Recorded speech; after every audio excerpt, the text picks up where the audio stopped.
Новые стандарты жизни в жилом комплексе «Солнечный город Супер». Этот участок в парке Урицкого теперь выглядит жутко. Каштаны, лиственницы и рябины, ободраны десятки деревьев. Их казанцы стали замечать еще до Нового года. После ситуация усугубилась. Жители гадают, кто, когда и зачем это делает. Бывают и бродячие собаки. Кого мы знаем, ни одна собака так не делает. Вряд ли это собаки грызут, это люди, скорее всего. Вот куда дошли. Внимание на опилки вокруг деревьев обратил и Рафик Халиуллин. Ежедневно выгуливает здесь малыша. У собаковода есть и версии случившегося. Большие собаки, наверное. Или сгрызли, или ногтями. Они же ноги точат.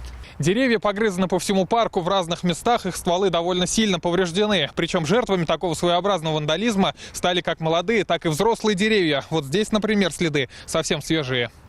Парк пользуется популярностью у любителей собак. Вечером здесь выгуливают собак. И большинство собак без намордников. Я считаю, что если собаки бойцовские будут ходить гулять в намордниках, этого не будет происходить. В поисках ответа на главный вопрос фотографии мы показали кинологу Анастасии Ереминой. Могут ли собаки так разорвать кору? Это может сделать собака, потому что ствол очень тонкий, его удобно брать и вот так вот жевать. Все дело в недостатке внимания своим питомцам, предполагает она. Не бывает плохих собак. Бывают хозяева, которые не занимаются своими собаками.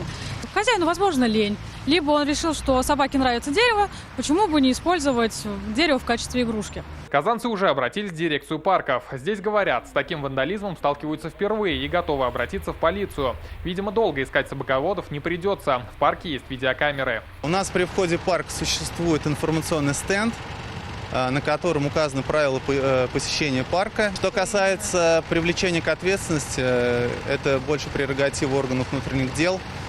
Будем по мере поступления данных заявлений отрабатывать с ними. Пока же казанцев просят выгуливать питомцев на специальной площадке, которая в парке есть. А со следующей недели здесь займутся лечением покусанных деревьев. Рамиль Галиуллин, Ильшат Мухаметов, ТНВ, Казань.